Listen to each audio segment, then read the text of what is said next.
Welcome to the Abyss. Today we're going to be talking about Grimdark.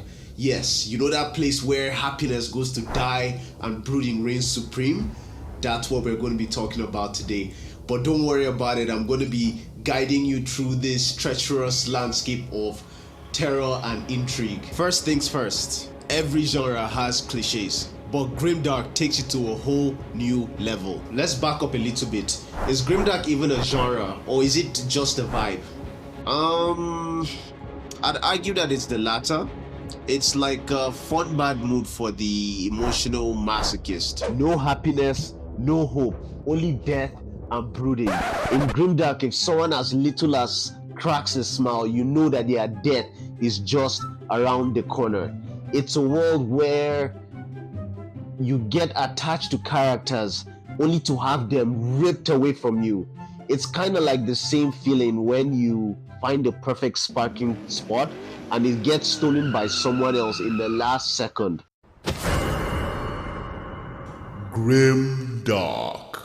Well, that cliche makes it sound like Grimdark is just dark for darkness' sake. I will argue that Grimdark is dark by necessity, to create a nihilistic tone in a nihilistic world where there is no meaning except pain and suffering. Okay, but why is it necessary?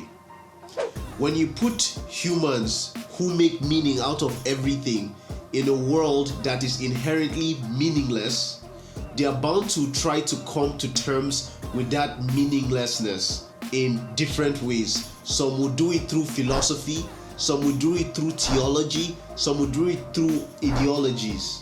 You as a reader get to experience all these ideas in an abstract way and come up with your own ideas, posit different possible solutions, mix and match, and basically get to experience something quite unique. You're basically watching these characters try to build a sand castle in a hurricane, and that in itself is profoundly human. These elements interact in ways that are both ridiculous and relatable, crafting a rich philosophical tapestry that mirror our own struggles and victories. But then a big aspect of Grimdark is how it handles death. And then there's the death. Oh, the death. It's kind of like a buffet of despair. And just when you think the body count is high enough, Grimdark is like, hold my beer. Him,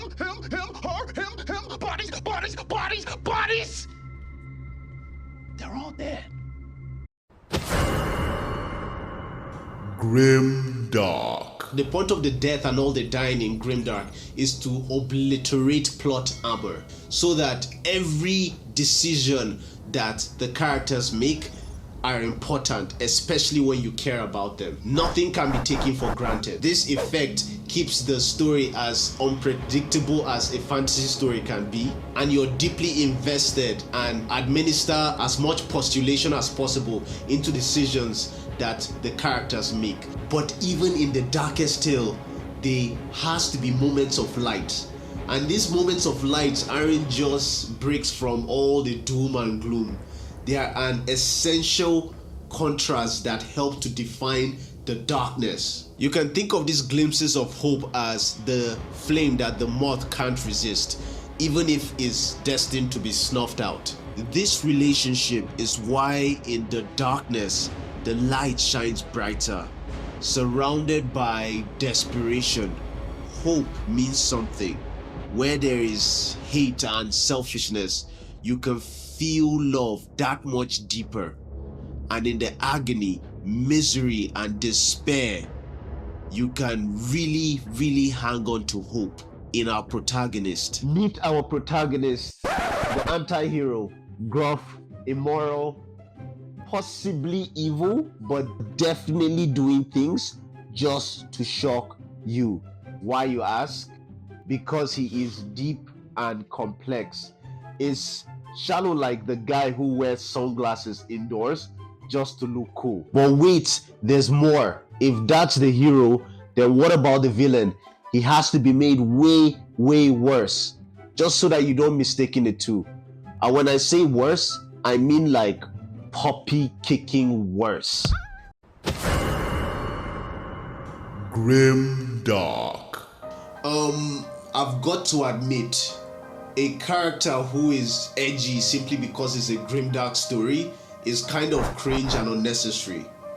A true grimdark character mirrors their harsh world, embodying contradictions and flaws that are as deep as humanity itself. We may not share their ideals, but their raw emotional struggles are something that we can all relate with. And make no mistakes, the antagonists deserve as much depth and complexity as the protagonist. Their conflict should be well defined. Whether it's a relatable villain that we understand even though we don't agree with, or a twisted psychopath that only the protagonist can stop. Personally, I like antagonist-protagonist conflict to be born from a clash of ideals or circumstance, not just simple good versus evil type of scenario. The best antagonists terrify us not just with their power, but with the broken, twisted nature of their character. When you can create a truly terrifying antagonist in a grimdark world that's already so riveting and messed up, that has to be commended. Secondary characters in Grimdark come in two flavors. Either they are despicable enough to warrant a quick death, or they are just naive and innocent and annoying in a way that basically has like a kill me now sign at their backs, kind of like every black character in a horror movie.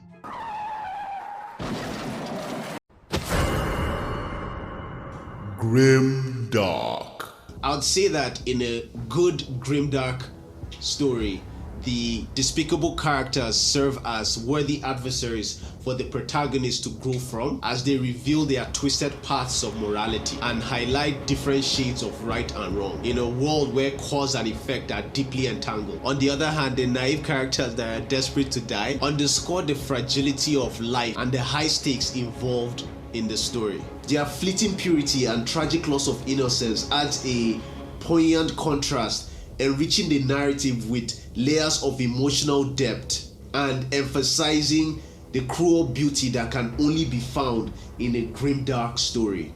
So I would say that while Grimdark embodies pessimism, it's not inherently pessimistic. It explores dark themes to reveal deeper truths about human resilience. While hopelessness permeates its narrative, it ultimately underscores the enduring search for meaning. Violence in Grimdark serves to highlight harsh realities, forcing us as readers to confront uncomfortable truths about power and survival. At its core, Grimdark blends truth and realism with absurdism, presenting life's complexities in a surreal yet relatable way. For some, Grimdark's stark portrayal of reality is invigorating, offering catharsis and deeper appreciation of life's nuances. It's not for everyone, but for those who can connect with its themes, Grimdark can be an exhilarating escape and a means to process adversity. Ultimately, it's just a story, but one with profound impact for those who find beauty in the darkness and strength